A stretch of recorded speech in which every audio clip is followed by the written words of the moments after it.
This is the Weather Lounge here at WeatherWorks. Hello, everyone, and welcome back to the Weather Lounge, your favorite go-to podcast about weather. I'm your host, meteorologist Brad Miller, and I would like to thank you for joining us from here at our WeatherWorks headquarters in Hackettstown, New Jersey. And joining me, as always, is my supremely talented co-host, meteorologist Mike Mahalik. Hello there, Mike. Hey, Brad, how's it going today? It's going okay. I think you wrote that intro. I didn't write that. I don't remember using the word supremely to describe you. I've used other words, but not supremely. Well, hey, maybe I had a little bit of a hand in that. Who knows? Possibly. Usually I get these things, but I let that one slide. Yeah. Well, anyway, Brad, today we have an interesting episode here. I mean, we have a school superintendent with us. Yeah, we're getting guests now all the time on our podcast. I mean, we had Frank, of course, and then we we had John Crandall, and we had Tom Spring, and now we have a superintendent of schools from New Jersey, which is also one of our big clientele. Yeah, his name's Ed Kemp. He'll be with us right after this intro, but I think he's going to have a lot of insight because you remember, Brad, as a kid, you're always hanging on that radio, listening to those school closings, waiting for your school to go. And honestly, that's some of the reason why I think some people even got into weather. Yeah, there was nothing like the I guess not the anxiety. I guess what's the word It was I'm a little thinking of? bit. It was like an anxious wait to see if your school was going to be on the list. Yeah, but if you knew there was snow in the forecast and you were thinking about the next day and should I do my homework or not, that was the chance you always took. That was always the chance you took, and hopefully you had the day off the next day with a good snowstorm. But yeah, there's nothing like that as growing up as a kid. And I grew up in New Jersey too, so school closings. We had the list on the radio. I'm kind of aging myself here, but we would sit there and listen to WCTC in New Brunswick for all the Central Jersey school closings and delays, and I'd have to always wait for Edison, and I was always hoping for the day off. That's for sure. Yeah, absolutely, and. And it's not just the school closings too. We're talking about, sports, trips, concerts, graduations. There's a lot of things that can be affected by the weather. So, hey, let's enough of our chatter. Let's have Ed come in here. We're going to take a short break here, everybody. So stay with us. Have you ever wanted to know exactly how much snow or ice just fell in your backyard, or how much snow you just plowed from that 2-acre parking lot? How about getting documentation that explains why you applied several applications of salt to a busy apartment complex? When it comes down to snow and ice verification, it can be a headache trying to find accurate totals for the busy winter season. Certified snowfall totals from WeatherWorks provide a stress-free way to get reliable information for the exact location you need. It is your complete winter weather verification platform. For more information, visit CertifiedSnowfallTotals.com today or call us at 908-850-8600. When you think weather, think WeatherWorks. Hello and welcome back to the Weather Lounge here at WeatherWorks. I'm your co-host, meteorologist Brad Miller, and again, we have a very special guest with us today. He is Ed Kemp, and he was a school superintendent for 27 years, 10 years at Mansfield Township, which is just up the road from us here at WeatherWorks, here in Northwest New Jersey. And he's also was the president of the Warren County Superintendents Association from 2015 to 2017. So without further ado, Ed Kemp, welcome to the Weather Lounge. It's great to be here. Thank you for having me. So Ed, just to give us a little more background here on what you did, and again, we deal with a lot of schools when we have our wintertime clientele, especially here at WeatherWorks. And again, we don't tell schools to close or delay; they call us for the advice on what to do. And these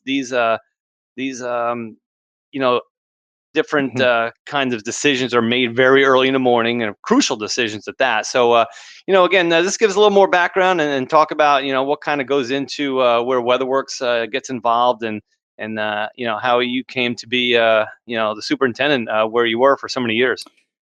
Um, Actually, I was superintendent for the 10 years, like you mentioned, at Mansfield, and before that, I was a teacher in Tewksbury for a number of years.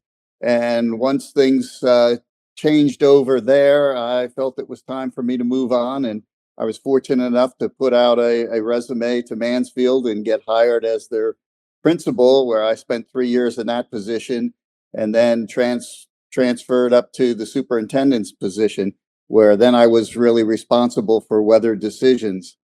And getting WeatherWorks on board was one of the key decisions that I made because it is such a difficult process in trying to decide whether you're going to close school or not. So Ed, with the with these school closings, let's get like right into it here.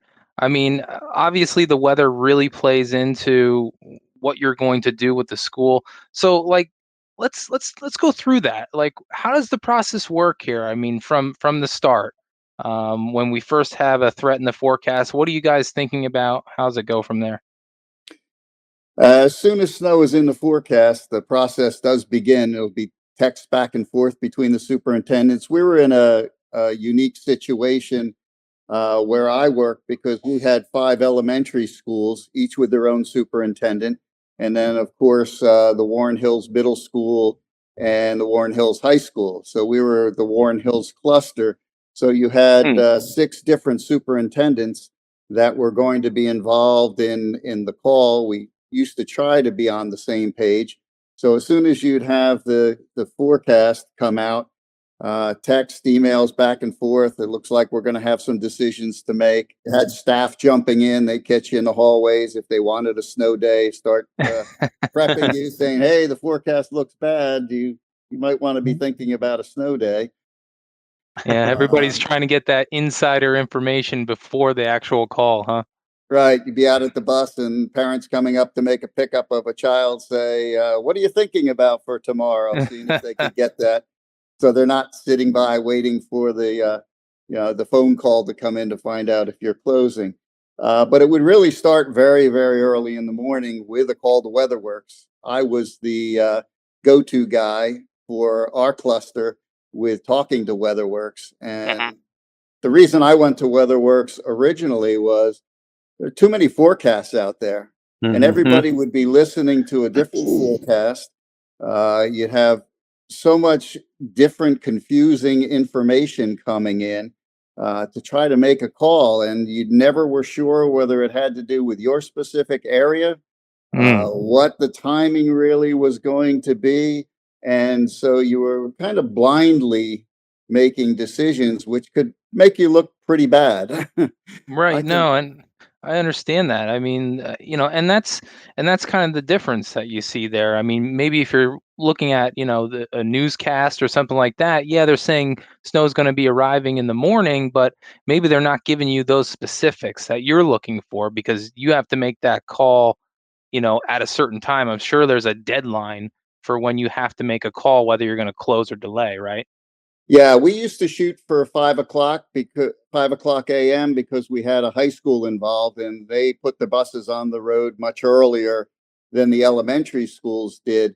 So by 4:30 in the morning, I would usually get on the phone to WeatherWorks. I could talk directly to a meteorologist, which was the great benefit of that.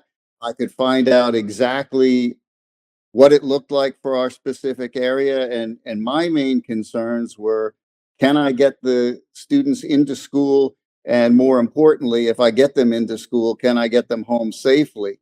WeatherWorks would give me the idea of, what does it look like? When is it going to start? More importantly, they would also deal with what do they think the impact is going to be on the road? Because it's one thing to hear you're going to get 2 inches of snow. Well, that 2 inches of snow may or may not stick. 3 inches of snow isn't going to bother you if it's just on grassy surfaces, but if it's going to be impacting the pavement, then you're going to make a different type of call. So that was the benefit of talking to WeatherWorks. So that's the primary goal, right? Is to keep those students safe when we're making these closings and delays. Exactly. You want to be able to get the staff and students in safely and get them home safely. You do worry about those days where you call a snow day and no snow falls, and you wind up. I can remember those days consistently going to the window and staring out there and saying, "Where's the snow?" But worse yet is you don't call off school. You get the kids into school and you get them stranded there. Bus accidents on the way home. So that's really your major concern. You want to err on the side of caution. So Ed, Right. how many times? Let me ask you this. This is and this is a rare occurrence, but can you think of, or I guess, have you ever called off school the day before when you knew it was going to snow the next day, or at least the WeatherWorks or our forecasts were just adamant about the snow, and it was going to be a big one too? I guess there's thresholds for that. We don't have a specific threshold, but yes, WeatherWorks did play a factor in us being able to do that. And there were a few times when we did make the call the night before. I was always a fan of, unless it was a definite storm, of waiting till the morning, Right. especially if snow was not going to start till maybe 7 in the morning, to see if Right. that time was going to shift at all. But when we had a high confidence factor from WeatherWorks, and that, it was going to be a definite storm with very little chance of a miss, then we would make the call at night, because you didn't want to be waking people up at, Right. 5 o'clock. Yeah, like 5:30 if in the maybe the morning. snow was going to start at midnight and you're expecting 6 to 12 inches, and it's pretty much a slam dunk that you're not going to have school in the morning, and you don't want to mess with it at 4:30. Yeah. Sometimes if it was a little questionable, but you're still pretty confident, sometimes we would make a call for a delayed opening. That would allow us to push our decision making off from 5 a.m. to 7 a.m. Right. So it let people It just kind of sleep in buys a you some little time longer. in the morning, I guess.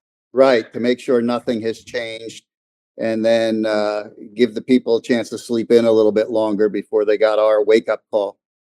Man, I tell you what, when I was a kid, I used to love when that call came at night. I mean, that made it all better. All that Oh yeah. waiting, I was Your like, bedtime just changed from 9 o'clock to 11 o'clock. yeah. And it was always like such a surprise because it never really happened at night, and it was very rare. And Yeah. when it did, you were just like rejoicing, like, "Oh my God, they called off school." You're like calling your friends, Yeah. whatever it might be. My wife appreciated that, especially because Yeah. we when we got married, she was a teacher in my school, and she Hmm. thought it would be so wonderful to be able to find out when school was going to be closed and not have to wait around for the phone call. But when the phone calls started coming in at 4:30 in the morning, and texting back and forth, and me wandering the house and getting my messages prepared, she quickly found out that it wasn't so fun to have to be in on the inside. She'd rather be waiting for the phone call. Hey Ed, you don't have to answer this, but was there a persuasion factor from your wife? Like, come on, just give them the day off. It's bad out there, and just give all the kids and the teachers the day off. I did get that once in a while. Yeah. She understood I had to make the call based on the best data, but she did try to influence me. That's for Yeah. sure. That's pretty good. So Ed, I'm looking over some of your background here, but not only were you a teacher and a superintendent, but also you were a coach for many years too, right? Yes, yeah, I coached wrestling for 24 years. So that was, during the winter season. So we always had to be careful about weather back then. Oh, I see. See, like now I didn't even think about that. I'm thinking like, well, the wrestlers, they're in the wrestling room. Like, well, what do they care what the weather is outside? But I guess if you're having a meet, it's a different story, right?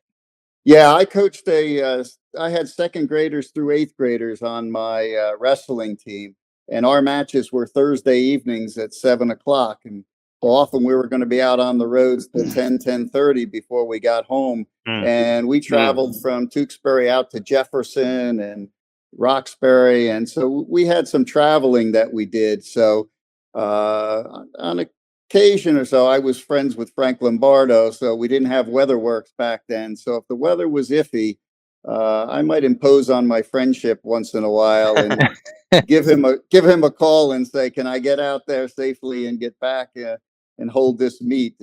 but I also Yeah. taught with his wife, so I see. I didn't feel so bad in infringing on him. Well, not So only you- that, you have to have the parents of the kids driving to these meets too, and I would imagine there's safety involved for that too. You don't want all the parents driving and then getting stuck halfway there or on the way back. That's true. They're very cautious about that. Yeah, but that's interesting. So you knew our CEO Frank Lombardo for a long time, even before you had the service. Yes, yes. I knew Frank back when he had his weather station in his house, and I used to go in there. He'd show me all the weather gear, and used to have him over. I used to run a luau party in the backyard. My neighbors used to call it Club Ed, and Oh, there you go. we used to have a big party. And I remember this was years and years ago. We used to invite Frank and his wife, and one year he wasn't going to be able to make it, but there was a hurricane coming up the coast or some kind of big storm. And I Right. remember calling Frank and saying, "Do I have a window to get the party in before?" And sure enough, he called it right for me. I was able to get the party in, and just before the major storm hit. Yeah. Well, I mean, I don't think many people know this, but apparently you did a little DJing on the side. I gotta say, when we had our 30th anniversary party for the company WeatherWorks, I think there was a guy who looked awful lot like you who was Yes, running those songs. I confess, I was guilty party. I was there DJing for you guys. It was a great evening. I got into DJing back when I was teaching because the school would have dances and they really didn't have a budget to hire a DJ. So I started gathering up some music and DJing, and realized it was pretty expensive to buy all that music and keep up with all the new songs. And so I wound up starting a business, and I've been DJing ever since on the side. So are you still a DJ? I am, yes. I Nice. just finally got a job again after everything's been closed down with COVID. There was a Marine birthday party just last weekend on Friday, so that was my first DJ job now for a while. Mike, why would you even ask a question like that? Once a DJ, always a DJ. Come on, man. Well, hey, man, I don't know. I mean, he could have No, maybe I don't. maybe there's a lot of things that I don't know about DJing that are just too stressful. But it seems like a kind of cool gig to have, where you're just kind of spinning songs for people. Yeah, I used to use my DJ background even in the process of the school closings. Oh, now come on, now, what are you talking about, Ed? If you're going to be waking people up at 5:30 in the morning, sending out a message to them, I know they're glad to get the information. As kids are anyway, that school is closed, but I like to make it a little bit more fun. So I would always grab a song, a snippet of a song, about 20, 30 seconds of music that would always start the message. And then I would go in with our closing message at the time, which is what I became known for, such as one time I used "Wheels on the Bus Go Round and Round" and said, "Well, not this morning. They're not going to be going around." And use corny songs, "Cold as Ice," "Slip Sliding Away," those kind of songs weather people like. I'm gonna say you should have wrapped the message to all your teachers and stuff. That'd be fun. Yeah, no. Unfortunately, if you heard my voice, as far as singing was concerned, they appreciate I don't do that. Well, I didn't have such an interesting musical thing on cancellations when I was young. I know that, but that is pretty cool. And it's talking about DJs, but I don't think people realize how many other activities may be affected by the weather when you're a school superintendent. So I mean, I know at your school you didn't have too much in the way of sports after school, right? We didn't, but the high school did, and they were part of, our cluster had the service. So they would certainly use it for sporting events. They would have an outdoor graduation ceremony can they be outside, or are they going to have to limit people and be inside? You've got your class trips where you're wondering, are you going to be able to get there with clear weather, or do you have to postpone it? Your concerts. So yeah, there are a tremendous amount of events that really require us to have some good knowledge about what the weather is going to be doing. Yeah.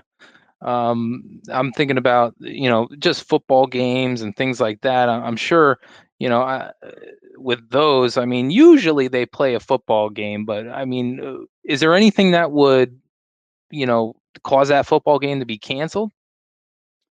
I guess if it was very, very severe weather, I didn't have a whole lot to do with that aspect of it because I wasn't, at my level, we were a K-6 school. I wasn't in on necessarily those decisions, but they're pretty resilient with football. I think they would soldier on most of the time. Yeah.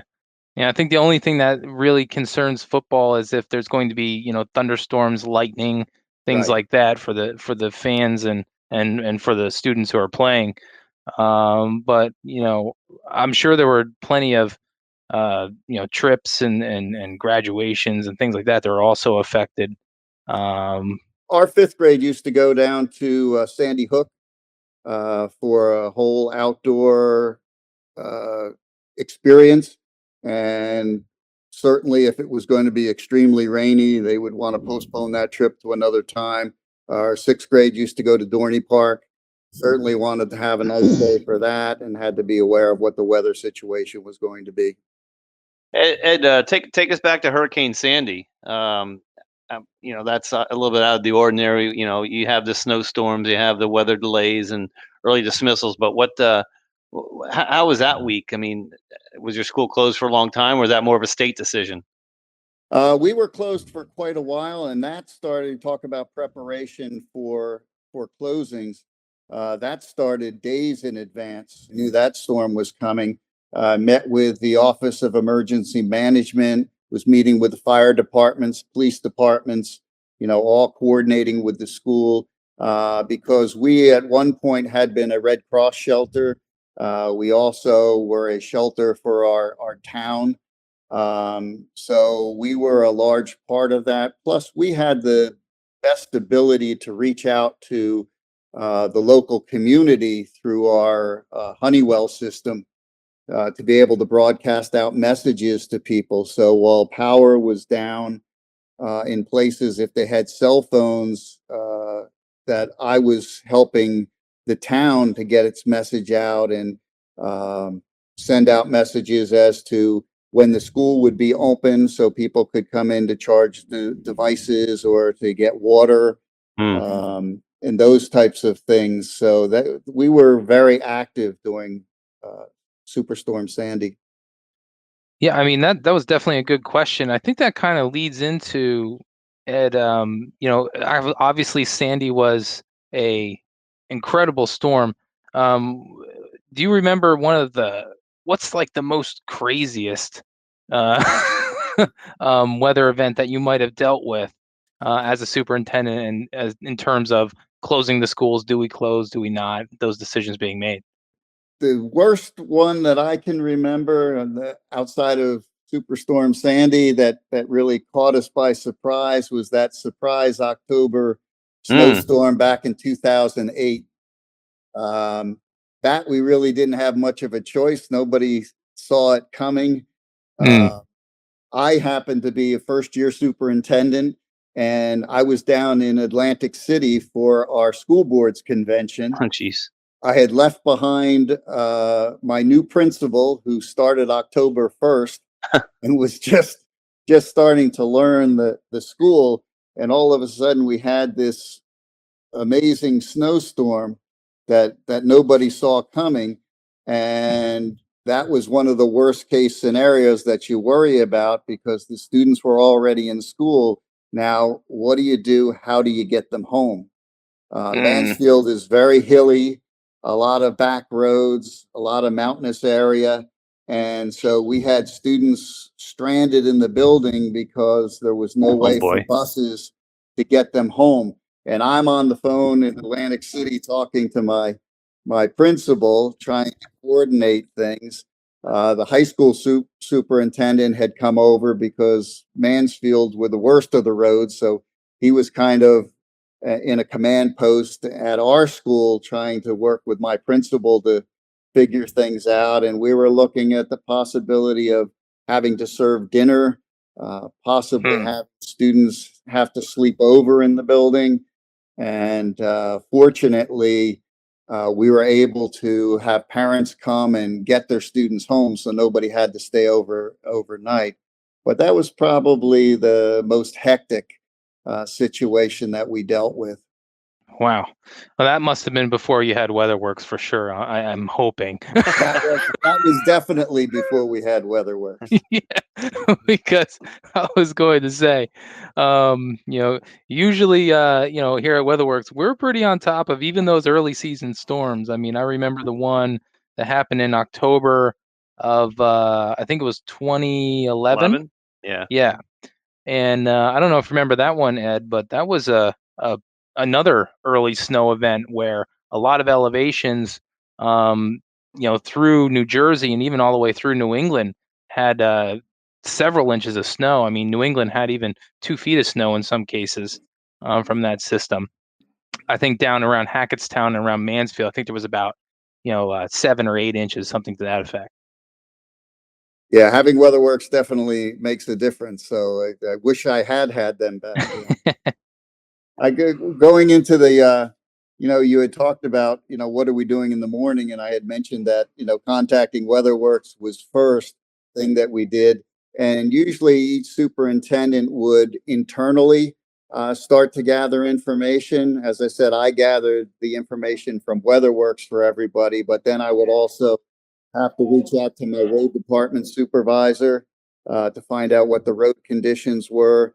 I'd reach out to the police, call police dispatch, and they would have an officer out on the roads call me back. So the police could let me know what they were dealing with and what they were thinking.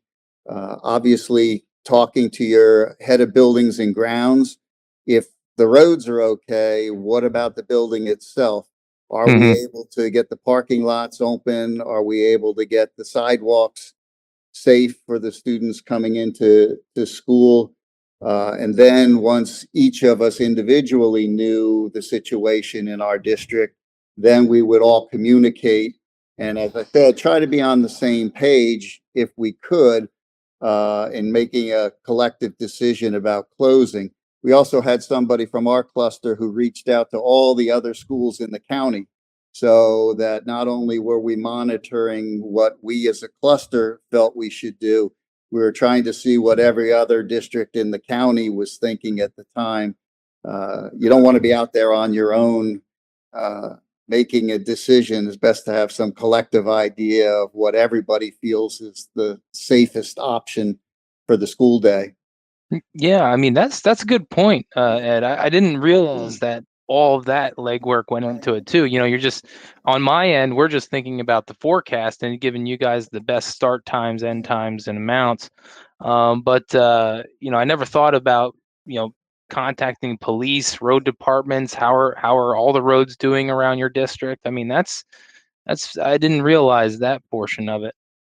That's where sometimes it got tricky with our decision making because we did kind of want to be consistent, but you might, since every town has a different road department, I might reach out to my road department and say, hey, we've got 5 people out today and we're really working shorthanded. So there's no way we can have your roads ready for a regular opening or possibly even open time to have school. Now, if that's an individual case, do the other. Now, the high school certainly is affected by those roads because they're picking up students from every town. But if that's a Mansfield situation, does an Oxford need to close if their road department is able to clear their roads since they're not dealing with Mansfield?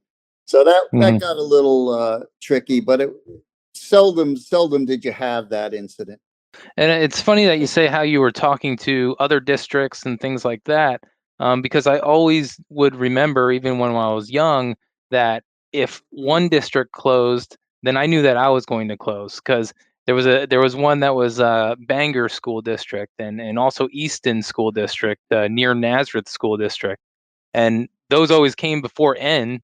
So so I knew if those two close, I'm like, oh, I have a really good chance here of closing. But It's probably more like domino effect, though, wouldn't it be, Ed? Just, I mean, if one closes, and you guys all kind of follow suit, or Most of the time, that's the way it went, and because we were interdependent on some of the schools are very interdependent because you have a high threshold of efficiency that you need in your busing.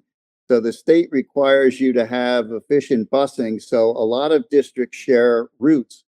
So like our buses will do a high school run, and then we'll also do a run for Mansfield, and that boosts your efficiency, which the state is looking at. So therefore, if Warren Hills were to decide that they need a delayed opening, even though they're out on the roads earlier, and it might be okay for me, once they delay, that's going to force me to delay because I use the same buses on the same routes. So really within the cluster, you were pretty much interdependent. yeah, a lot of logistics there involved too with that busing. Another thing that I would have never thought about. I would think that early dismissals are probably the most difficult to decide on, and to me, and granted, we've never missed a forecast ever at WeatherWorks, but if the precipitation comes in early, it seems like that's what the early dismissal is more for. It's a function of maybe the weather's changing a little faster than it was first thought, or, because probably most of the time you want to get the school day in. But I mean, if that snow is not supposed to come in until like 4 or 5 o'clock in the evening, or you think you can get everyone home in time, but let's say it does arrive early, that's probably the only reason for most early dismissals, I would imagine. I mean, if it's going to be really close, I would say you probably just shut for the day, right? Yes, if it was going to be close, you want to, the last thing you really wanted to do is an early dismissal. Delayed openings are pretty easy to do, and closings are easy to do.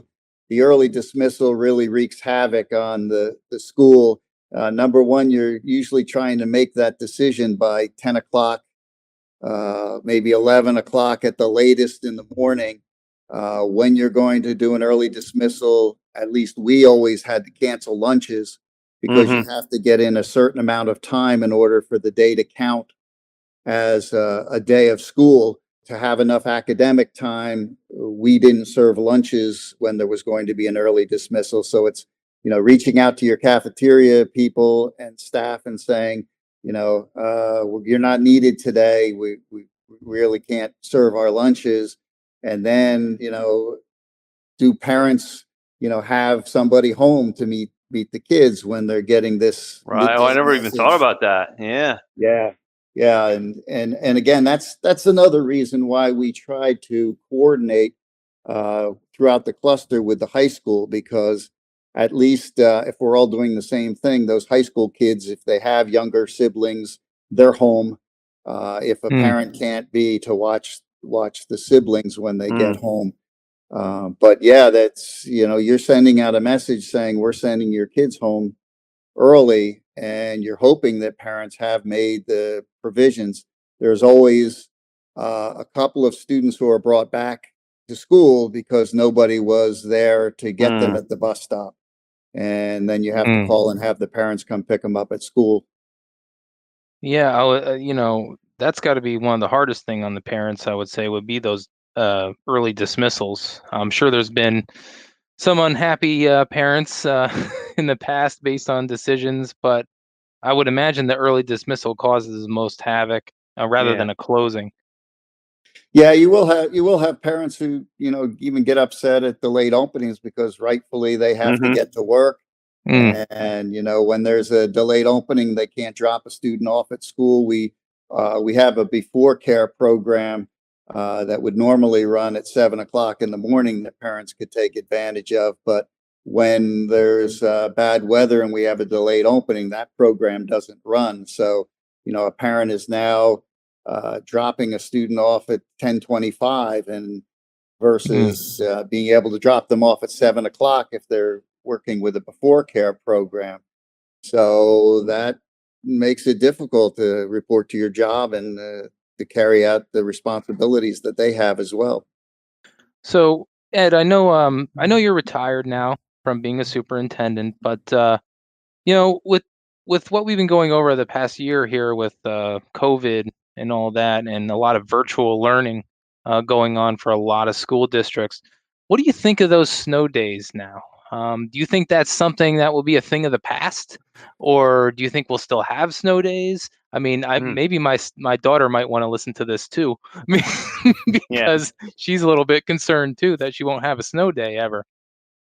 Yeah, it might be one of those stories we tell our kids, like when you used to walk 2 miles, 3 miles back to school forth to school uphill in the snow, that, hey, we used to have snow days and we actually got to go out and play and we didn't have to do work for school on those days. So far, the Department of Education hasn't really wanted to let up the virtual learning and allow it to happen. They did just back in 2014. One school district had asked if they had used up their allotted snow days and asked to do a pilot program to do virtual learning. And despite the fact that they did have 96% of their students participate during those virtual learning days, the Department of Education denied the request to be able to use those to count toward the 180 days. So that's kind of kept it at a standstill. But now in April 2020, legislature just passed a bill allowing emergency, if there's an emergency declared and schools closed for 3 consecutive school days, superintendents can do remote learning.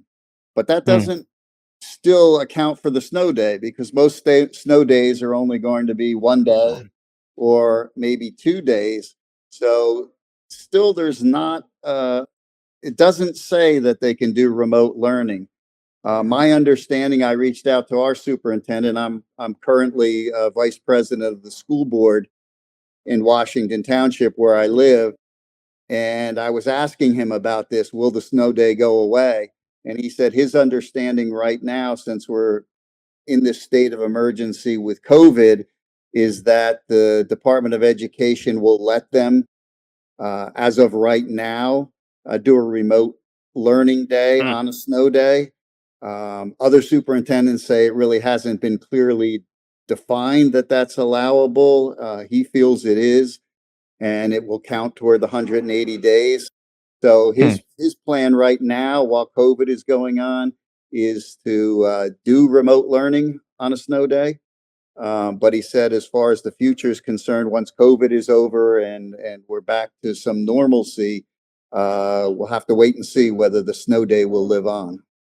I hope it does. That's something that, just as a kid to enjoy, especially when you're in grade school. I mean, there's nothing better. Again, we talked about that earlier. There's nothing better than a snow day in the middle of winter. I mean, it's just, it's kind of part of growing up, I think. Yeah.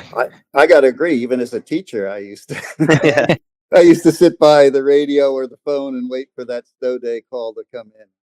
Sure, yeah. I mean, kids that want to have fun, go out sledding, build snowmen, have snowball fights, whatever they want. To not have a snow day would be tough. And I think there's even, I think, what was it? I think it was Waterbury, Connecticut, possibly, that said something to their town saying that with everything that's been changing and all the different things that's been happening in 2020, will not get rid of the snow day. You'll still have a snow day this year, to keep those kids like with a little sense of normalcy of how a school year typically runs.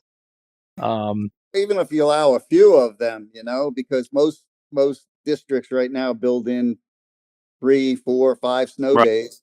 I could see if it's a situation where it's a crazy winter and you're going to be going all summer long or have to go on Saturdays because you've used up so many days, but should allow at least a few snow days in there.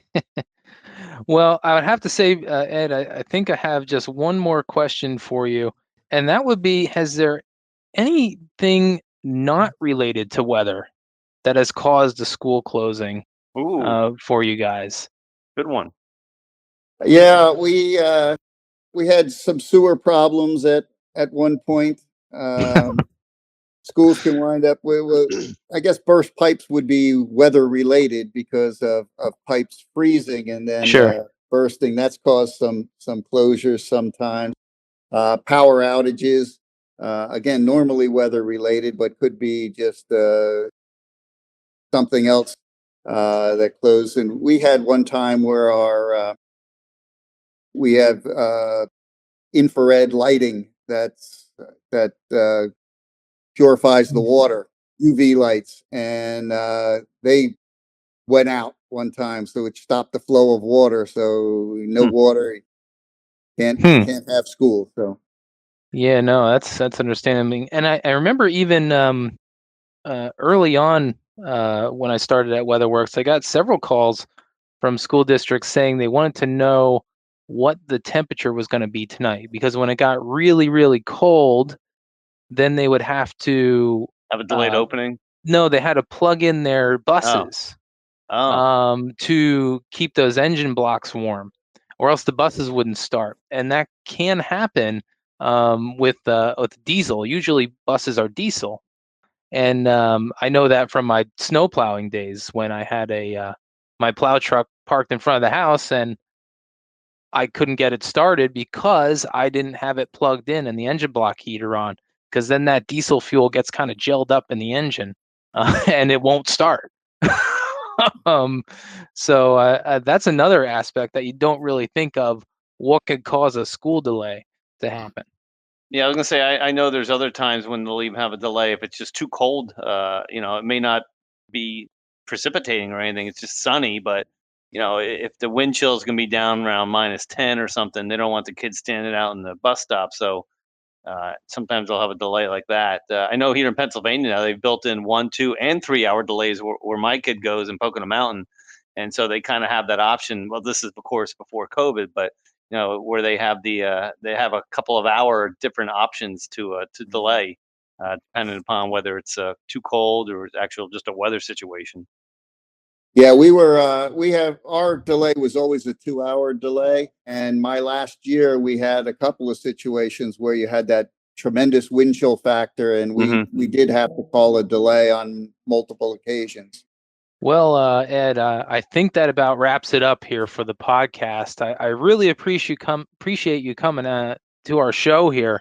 I think there's a lot of good information out there with weather and how schools react that many people might not know about. My pleasure, and I would encourage anybody that has not decided to go with WeatherWorks yet, that's something they really should utilize. Those are tricky decisions you have to make. I used to second guess my superintendent when I was a teacher and thought I knew better. I realized it's not as easy as it seems from the outside, and being able to talk to somebody and have, everybody talks about data these Yeah. days, and you have to make data informed decisions. It's just invaluable to be able to talk to somebody who can tell you what's happening. Ed, I think I'm going to hire you for sales and marketing for WeatherWorks, because I really appreciate all the accolades you gave our company here, and it makes me feel good that we're there for you, and we're helping you make decisions and helping make that decision a little bit easier for a lot of the school districts out there. And so, Ed, hey, I'm so glad that you came on the program today, and hopefully in the future we could even have you back if we have something more to talk about. Well, yeah, we'll do that AC though after COVID. Hopefully Yes. hopefully this Yeah. thing's gonna be over with shortly, at least next summer. Yeah, absolutely. And hopefully it sounds like you got some of those dogs in the background going on there. So Unfortunately, my wife just came down and put them out, but well, that's good. Sorry that they're infringing on us now. It's okay. Hey, for our listeners out there, we just wanted to let them know that, Ed isn't being attacked by a dog or anything in this podcast, but the dogs have to go outside, and just like the dogs have to go out, we're going to have to bring this to an end. So thank you, Ed, once again for being here with us, and maybe like we said, we could have you on in the future. And remember, guys, this is the Weather Lounge, and we'll have a new podcast every 2 weeks. So please come back and visit us. And also, you could visit us on social media. Search WeatherWorks. You can find us on Facebook, Instagram, LinkedIn, YouTube, Twitter, wherever you find your social media apps. Also, give us an email, weatherlounge@weatherworksinc.com, if you have a topic you want to talk about, or if you have a guest suggestion for the show. We can certainly bring that up, and maybe we can use that in new shows. And as always, you can find the Weather Lounge podcast on Apple, Google, Spotify, Stitcher, pretty much anywhere you can find podcasts. So that's it for this show, and we hope we'll see you back soon.